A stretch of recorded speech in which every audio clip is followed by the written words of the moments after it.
Everyone knows that stocks are really overvalued today, and sooner than later a correction will come. Warren Buffett's right hand, Charlie Munger, says that the US stock market is really overvalued today. But there is a saying that this is a market of stocks and not a stock market. This means no matter where the market average is, you can always find cheap stocks.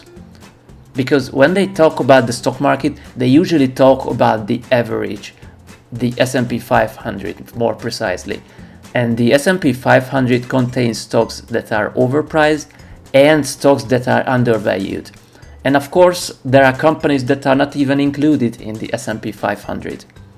If you just start investing in stocks today, it's probably not the best time to put all your money into an S&P 500 ETF.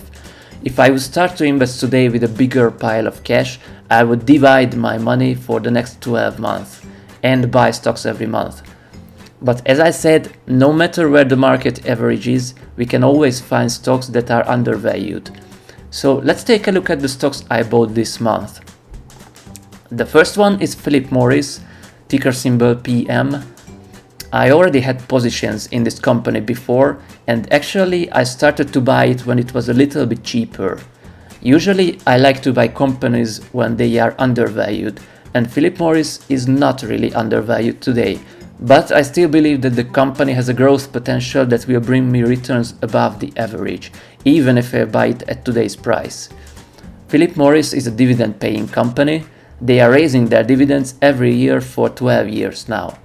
In their last report, they stated that they remain committed to paying dividends despite the pandemic. Compared to the market average today, this stock is really overlooked. And I think the reason for this is that people think that fewer and fewer people are smoking worldwide. And of course, this is true. Probably everyone will stop smoking in the next 30 years.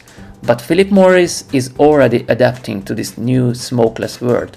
Philip Morris has a product, so-called heat not burn product. They call it IQOS, the brand name, that is selling very well and in fact is growing rapidly. Last year they reported a 24% growth. And this is why I think that this company has a great future with great returns for the investors. I bought Philip Morris at $81 per share, which will give me a 6% annual dividend yield. The next company is Omnicom, ticker symbol OMC. Omnicom is the second largest advertising company on the planet. They are also a dividend-paying company, paying dividends for 32 years. What is very positive for me, Omnicom is also very committed to paying dividends for the shareholders. The advertising industry has been hit hard since the pandemic because many companies cut back their marketing budget. However, the worst quarter for Omnicom was the second quarter in 2020, and they didn't cut their dividend, though they didn't raise it either. I'm very sure that they will raise the dividend when the economy will recover this year. The challenge Omnicom is facing is that more and more companies are turning to self-serve digital advertising channels like Facebook and Google.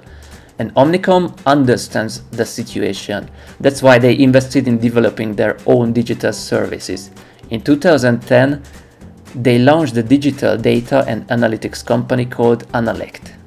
I bought Omnicom at $74 per share, which will give me a 3.76% annual dividend yield. The third company I bought this month is Merck, ticker symbol MRK. This is a new position for me. I didn't own Merck previously. This is also a dividend-paying company. Merck is a healthcare company and they pay dividends for 30 years now. The company has a cancer drug called Keytruda. They use Keytruda to treat melanoma, lung cancer, head and neck cancer, stomach cancer and other cancer-related diseases. And unfortunately, cancer treatment is a growing business in the United States. Even though I don't expect extreme growth from this company, I believe that it is very much undervalued today at this price. And it's worth mentioning that Warren Buffett also owns 28 million shares of Merck, and he even bought the shares a few months ago. I bought Merck at $73 per share, which will give me a 3.52% annual dividend yield.